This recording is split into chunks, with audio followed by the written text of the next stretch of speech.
weapons. Meanwhile, a third U.S. aircraft carrier arriving in the Middle East to help enforce the blockade on Iranian ports, as Goldman Sachs is warning that global oil inventories could fall to record lows. Joining me now is Bolvin Wealth Management Group President Gina Bolvin. Gina, how do you read this? Do you agree with the president that, sure, we are seeing a spike in the price of oil and gas, but it's temporary, and in the bigger picture here, it's about getting rid of a nuclear terrorist? Your thoughts? Hey, good morning, Maria. Thanks for having me. The market and even the Fed is really looking through the higher price of oil. And so far, the higher price of gas at the pump hasn't slowed the consumer yet. The one big beautiful bill stimulus hasn't even kicked in yet. And consumers are getting back tax refunds that are at record levels, and they're even higher than estimated, which is helping consumer spending. Yeah. That being said, we have lowered our GDP estimate, a little bit, but the odds of a recession are very small. Gas prices would have to, the price of oil would have to hit 175 and stay there through 2027 in order for the U.S. to go into a recession. We are looking for guidance in earnings next week, this week, and we're looking to see if companies and corporate America is putting any spending or business plans on hold because of the conflict.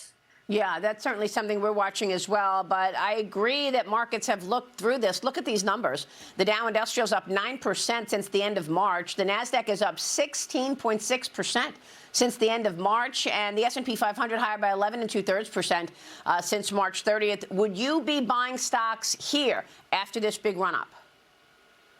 I think this runaway rally does have legs. I don't think it's going to continue at this pace, Maria, but we've seen some strong technical progress, and mostly that the advanced decline line is at an all-time high. That means the number of stocks reaching their all-time highs is greater than the decliners. And I think what's really interesting about that is even though the market has reached all-time highs, the Mag 7, none of the Mag 7 stocks are at their all-time highs. To me, that means there's some room to run, and we're looking to earnings next Wednesday when 4 of the Mag 7 report, and I think it'll be a good earnings season. And what a backdrop when you look at Intel this morning going into those earnings. Intel is soaring right now, up 28%.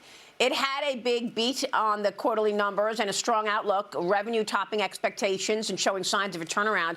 And it's about growth in its data center business. Remember, the government took 10% of this company, so they're making money on this, that's for sure. The stock up 28%, and the company is talking about AI demand helping to fuel the optimism. CPUs are now back in the AI story, not just GPUs. The chip maker's still losing money, though. It reported a net loss, but of course, it's good guidance. Second quarter revenue forecast above expectations. Also talked about lots of new partnerships, deals with AI in the AI ecosystem, with deals with Tesla, NVIDIA, and others. So what's your sense of those earnings next week, then? Let's get into it. Amazon, Alphabet, Microsoft, and Meta, all reporting on Wednesday, Gina. Investors are so focused on the AI-driven profit growth, watching whether this massive spending on data centers and infrastructure is in fact paying off. Your thoughts? Well, let's go back to Intel, Maria. It certainly lived up to the hype, and it's up 71. It's up 71% year to date. But why? Because Intel was going to retire chips they thought nobody wanted, and the demand is so strong for chips that they're actually selling them. So that's why the guidance was so strong. And chips are the new oil, right? So semiconductor chips are a leading economic indicator, and it points to the economic strength. Just like oil in the industrial age was a symbol of economic strength. So we expect, unlike the last 2 quarters, where good earnings weren't rewarded, we think this year the earnings will be rewarded when we look at these hyperscalers, and we are expecting good things. So technology is driving 80% of the earnings growth for the S&P 500. And when we saw in March a big correction in these tech stocks, we overweighted technology, and we would continue to do so. Yeah, and all in the backdrop, you've got the U.S., the administration pushing for domestic chip production, of course, after taking that 10% stake in Intel. It's a great point on chips. Meta and Microsoft, meanwhile, with all the money they're spending, are moving to trim workforces. Both companies are ramping up AI spending.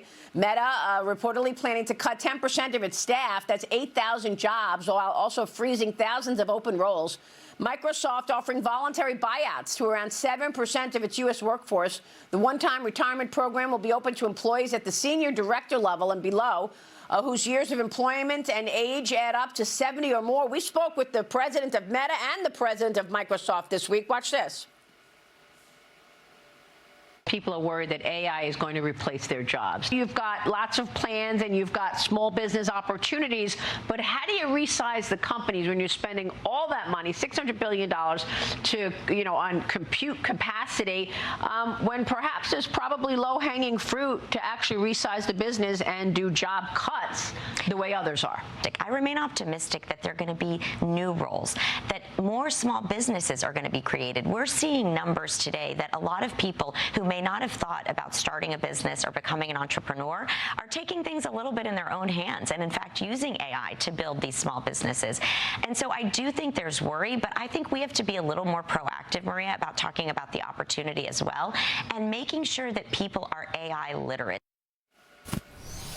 This fiscal year, this 12-month period alone, we'll spend more than $140 billion, and we'll have earnings next week, and we'll update that. I think the main thing to know is we have more demand than supply. When you look at the economic impact of this, what we're contributing in terms of jobs, but more importantly, what we're contributing in terms of capabilities for every part of the economy, this is critical. Gina, one thing that gets me is every time any of these companies report that they're going to cut jobs, the stock goes higher. Right? You saw it with Block. You saw it with Oracle. Now we see, we get the confirmation on Meta and Microsoft. Your thoughts?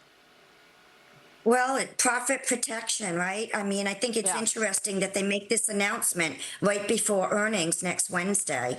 And I think what's interesting is in terms of jobs, in 1940, 40% of jobs don't exist today that were around in 1940s, and we haven't seen these types of layoffs, these big headline layoffs, but the job market is still stable enough. All right, Gina, great to talk with you. Always appreciate it. Thank you. Gina Bolvin joining us this morning on markets and the economy. Stay with us. We'll be right back. Before the market forecast, get your weather forecast.